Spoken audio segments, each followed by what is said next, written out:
Let's watch live of PM Modi. और उस समय की समाज की मनस्थिति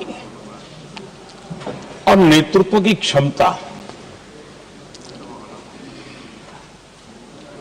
उस पल को कैप्चर करके एक राष्ट्र की अमानत बना देती है, एक मजबूत धरोहर तैयार कर देती है। मैं समझता हूं कि भारत के संसदीय लोकतंत्र के इतिहास में ये वैसे ही पल है। आवश्यकता तो ये थी कि 25-30 साल पहले जब से विचार सामने आया, आवश्यकता महसूस हुई, हम इसको लागू कर देते और हम आज उसको काफी परिपक्वता तक पहुंचा देते हैं। और आवश्यकता के अनुसार उसमें समय समय पर सुधार भी होते हैं, और यही तो लोकतंत्र की ब्यूटी होती है। हमारी मदर ऑफ डेमोक्रेसी है, हमारी हजारों साल की लोकतंत्र की एक विकास यात्रा रही है, और उस विकास यात्रा में एक नया आयाम जोड़ने का एक शुभ अवसर सदन के हम सभी साथियों को मिला है। और मैंने प्रारंभ में कहा है कि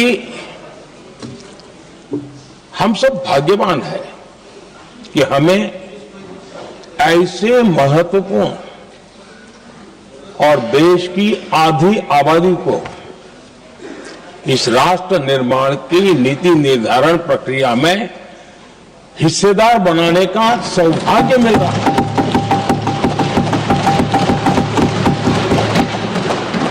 ये हम लोगों के लिए सौभाग्य है, और मैं चाहता हूं कि मेरे सभी माननीय सांसद, मैं इधर उधर की आज बात करना नहीं चाहता हूं, हम सभी सांसद इस महत्वपूर्ण अवसर को जाने न दें। हम भारतीय सब मिल करके देश को नई दिशा देने जा रहे हैं। हमारी शासन व्यवस्था को संवेदनशीलता से भरने का एक सार्थक प्रयास करने के लिए जा रहे हैं।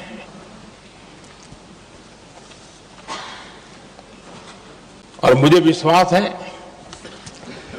कि इस मंथन से जो अमृत निकलेगा वो देश की राजनीति की भी उसके रूप स्वरूप को तो तय करने ही करने वाला है, लेकिन ये देश की दिशा और दशा भी तय करने वाला है। इतने महत्वपूर्ण वोट पर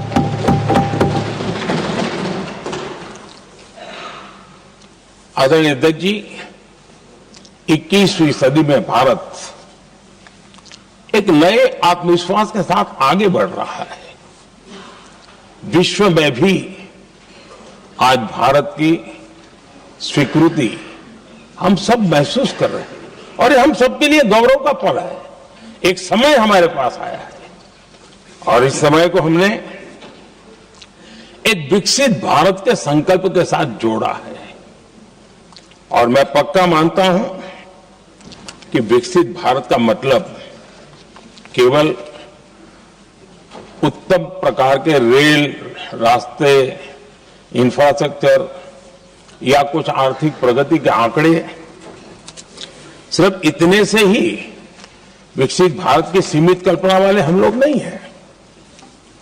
हम चाहते हैं कि विकसित भारत जिसके नीति निर्धारण में साच अर्थ में सबका साथ सबका विकास का मंत्र समाहित हो, देश की 50% जनसंख्या नीति निर्धारण का हिस्सा बने, ये समय की मांग है। पहले ही देरी कर चुके हैं। कारण कोई भी होंगे, जिम्मेवार कोई भी होंगे, लेकिन इस सच्चाई को हमें स्वीकार करना होगा कि जब हम अकेले मिलते हैं तब मानते हैं हाँ यार, लेकिन जब सामूहिक रूप से मिलते हैं, मुझे याद है कि जैसे इसकी प्रक्रिया चली थी, सभी दलों से मिलना हुआ है, एक दल को छोड़ करके जिन जिन से मिलना हुआ है, हर एक ने सैद्धांतिक विरोध नहीं किया है। बाद में जाकर के जो कुछ भी हुआ होगा, राजनीतिक दिशा पकड़ी जा रही है, लेकिन जो राजनीतिक दिशा में ही सोचते हैं, मैं उनको भी एडवाइज करना चाहूंगा, एक मित्र के रूप में एडवाइज करता हूं और सबको काम आएगी। हमारे देश में जब से विमेन रिजर्वेशन को लेकर के चर्चा हुई है और उसके बाद जब जब चुनाव आया है, तो हर चुनाव में महिलाओं को मिलने वाले इस अधिकार का जिसने विरोध किया है, जिसने विरोध किया है, देश की महिलाओं ने उन्हें माफ नहीं किया है। उनका हाल बुरे से बुरा किया है। लेकिन यह भी देखिए कि 24 के चुनाव में ऐसा नहीं हुआ। क्यों नहीं हुआ? ये इसलिए नहीं हुआ कि 24 में सबने सहमति इसको पारित किया, तो ये विषय ही नहीं रहा। किसी के पक्ष में पॉलिटिकल फायदा नहीं हुआ, किसी का नुकसान भी नहीं हुआ। सहज रूप से जो मुद्दे थे, मुद्दों के आधार पर चुनाव लड़ा, क्योंकि 24 में सब साथ में थे। कुछ लोग यहां है, कुछ लोग नहीं है, लेकिन सब साथ में थे। आज भी मैं कहता हूं, अगर हम सब साथ में जाते हैं तो इतिहास गवाह है कि किसी एक के राजनीतिक पक्ष में नहीं जाएगा। ये देश के लोकतंत्र के पक्ष में जाएगा, देश के सामूहिक निर्णय शक्ति के पक्ष में जाएगा और हम सब उसके यश के हकदार होंगे। न ट्रेजरी बैंक उसका हकदार रहेगा, न मोदी उसका हकदार रहेगा, यहां बैठे हुए सब हकदार रहेंगे। और इसलिए जिन लोगों को इसमें राजनीति की बू आ रही है, मैं चाहूंगा कि वो खुद के परिणामों को पिछले 30 साल में देख ले।